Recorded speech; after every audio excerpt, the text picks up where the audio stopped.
cannot tell you formally that this stuff is an object. So there's a huge computer science literature about object-oriented programming, including many different definitions of objects. For our purposes, the definition will be very simple, and it's probably slightly incorrect by a computer theoretic point of view, but from the practical stance, that's what you need to know to work with objects in Python. So what is an object? An object is a bundle of variables and functions. So the blueprint, the names of variables and functions that constitute an object is called the object class. So since a class is a blueprint, is a description of the object, you can have several instances of the class. So several actual realizations of that description. Those are called actual instances or objects. And the variables and functions that constitute an object are collectively called instance attributes. So when we speak about attribute, we do not distinguish between variables and functions. In an object-oriented context, so functions defined within an object are called methods. So if you want to think about it, so method is just another name for function, but a function defined within an object. Examples. So datetime is a module in the standard Python library that provides support for representing dates, timestamps, and operations on those. So from first line in this example, from datetime import date, imports the class date, so the definition of date objects from the module datetime. And then we create a first datetime object, dt1, named dt1, and this datetime object is just specified, you see, year, month, day. So to create the object, you just call the class name as if it were a function, and then pass to it arguments.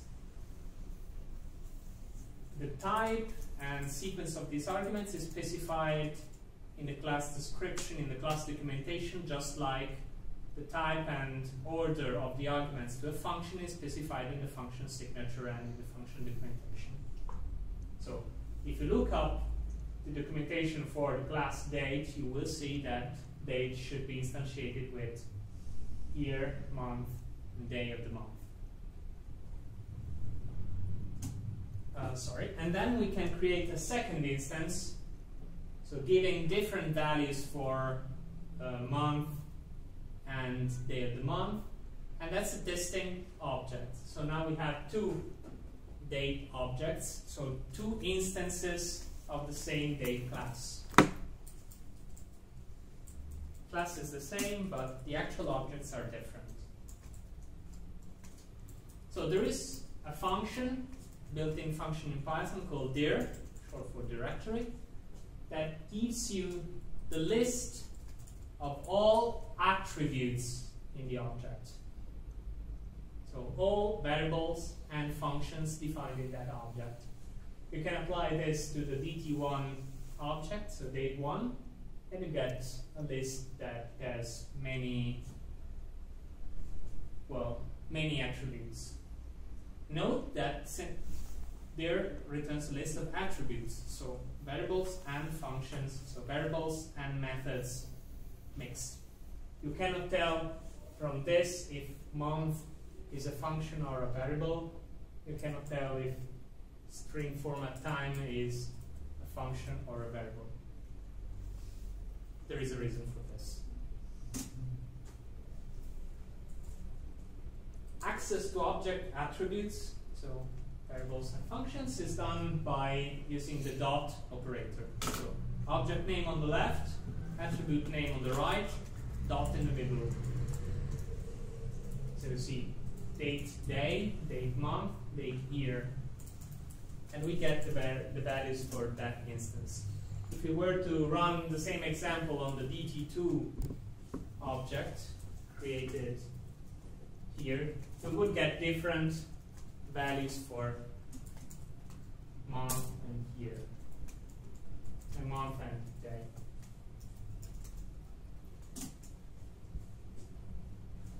So we have encountered this dot operator already in the context of modules. So you remember when you import a module, then functions in that module must be referenced by module name dot and then the function name. So it's the same stuff. So a module is an object, particular type of object built in Python. So there's no difference between this dot operator. So it works on modules because modules are objects. And the dir function works on a module because a module is an object. So to come back to a question that was asked by Andrei, I think this morning, so you can list all the functions and all the variables defined in a module by using the dir function. Example. So use curry for this. We will import copy.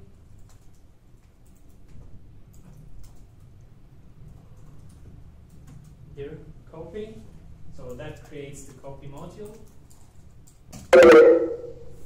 And here we get a list of stuff in the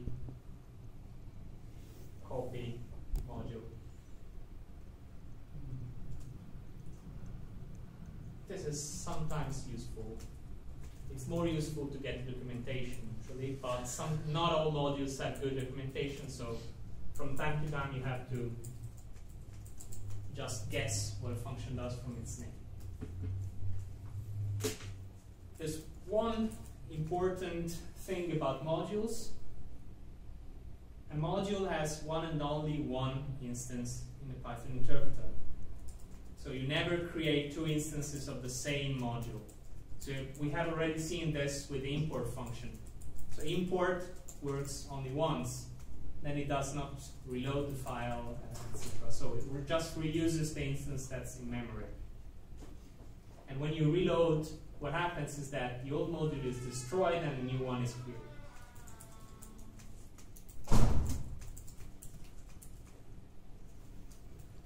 Okay, and then back to this. So the difference between instances is that the variables in the instance have different attributes. So the two objects, the two date objects here were created from the same blueprint, from the same class, date, but they have different instance variables. Day is different, month is different. And then you can call, so we said an object is variables and functions, and you call the function in the context of an object by just calling the function, prefix the function with the dot, so object name dot function, and then pass the argument in parentheses. In this case, the date ISO format function just returns the date in the ISO format. 861. Okay, and now we come to the most prominent Python feature, which is that literally everything is an object. So, would this work? It should. It should. Indeed, a string is an object. So yes, it works, returns you a list of attributes of the string object.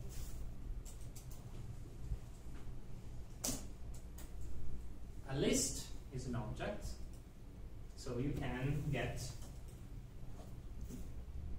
methods that you already used. Pop, remove, insert, those are all attributes in the list. So they actually allow you to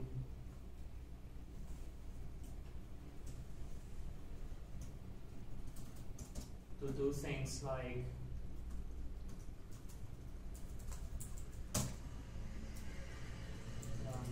sorry, wrong example.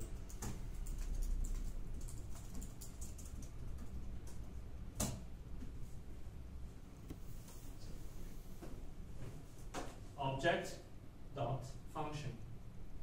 So this works.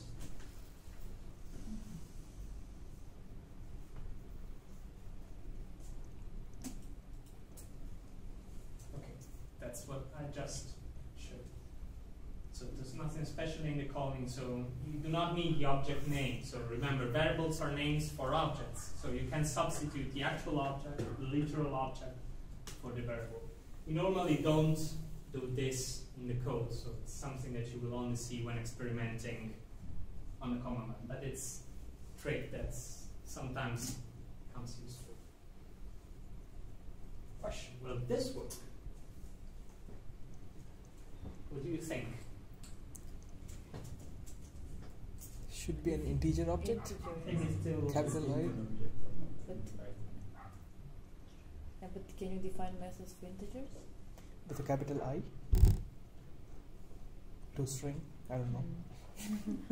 It's like in Java. So Java it's like yes or no? Yes or no? Who's for yes? Yes object.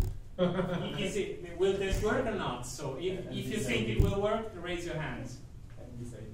I'm a little bit skeptical.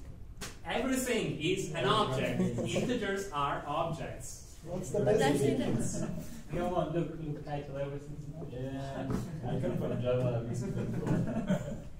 Yes? But I was just wondering, so you don't care to defining the type of a variable, Yes. but maybe, but I'm guessing behind there is some logic that if I just tell him 2, he's gonna kind of parse it to figure out what I'm passing. Is it a list I'm passing? I mean, Yes. this is the whole meaning of the different parentheses, right? Or Yes. the Yes. right? Exactly. So you do not specify types for variables because variables are just names for objects.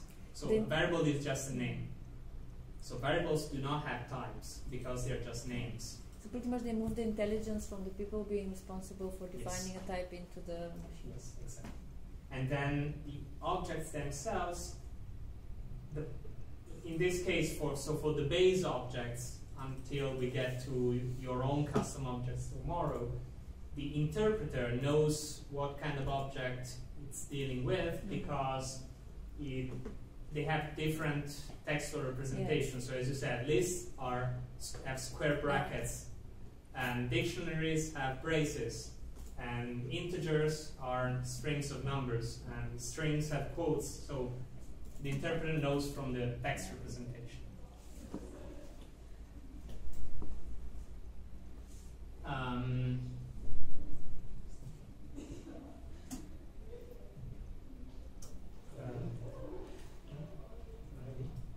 Yes, there's no exercise. All this stuff, objects. Okay, I can start the second one. Are there more questions? Okay, then So let's make the you do the next one, next one appear. and then yeah,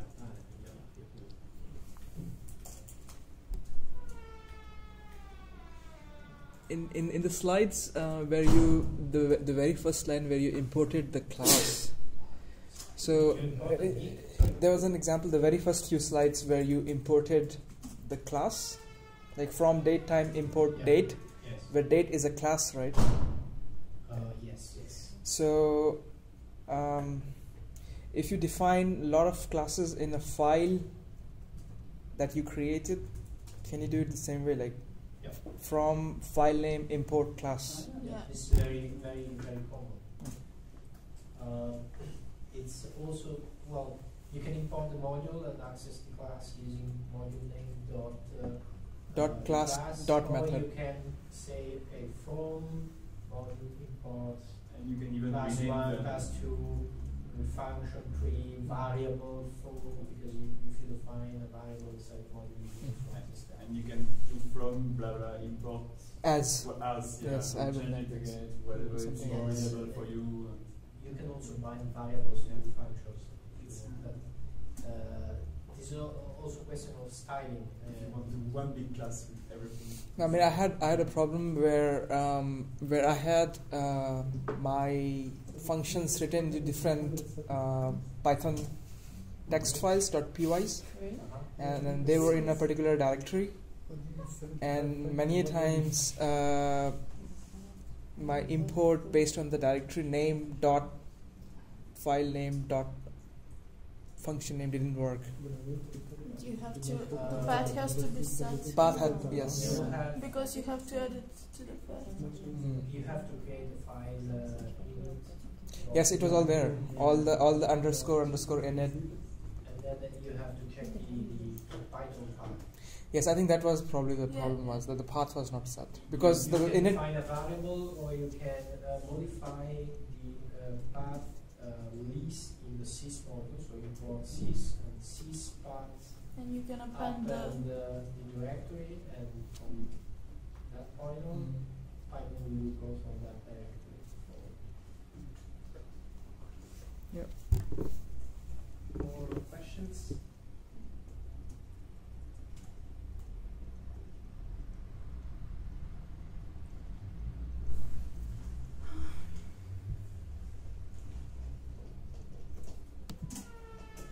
Okay, this is the last part for today, so we're going to see a bit of methods for doing string and file manipulation. So exercises can start to be a bit more interesting. Just a bit. Okay, the way you open a file in Python is using the built-in function open. Works just like the C one. So path and mode is a string, contains one of the letters R, W, or A for read, write, or append, which open the file for read only, write only, truncating the whole content, or append only, which means you can just write at the end of the file, last end of the file. There's also a B if you want to do no new line translation. I saw it once, I wasn't sure what it meant. Which I think only applies to Windows nowadays. And you can add a plus character there if you want to open read and write. And then the significance of the letter, the first letter, just becomes where the initial file pointer position. So R plus means read and write, starting from the beginning of the file. W plus means truncate the file to 0 and open it for reading and writing. A plus means open for reading and writing, starting at the end of the file. Sounds complicated. It's a bit kind of weird, but it's the same thing as in the C library. Close closes the open file and releases any resources associated with it. So after close, you cannot do operations on the file anymore. A thing that is important to know is that you can iterate over files. So for line in stream will will run the for loop over lines one by one. So this thing will read the lines of the file one by one and execute the body of the for loop with the variable line bound to the actual line content. Whereas if you want to read a specified number of characters, you use the read method. So read and then a number, and it will read up to that number of characters and return them as a string. Can it read less than that? If there yes, is, in what cases? if the remaining bytes are less than what you asked for. Exactly. So if you're nearing the end of file and you ask for 1,000 characters but there are only 500 left, you get 500. and on the next call you get the empty string. So end of file means the empty string. If you omit the number, then read will read the entire file, so up to the end, whatever the length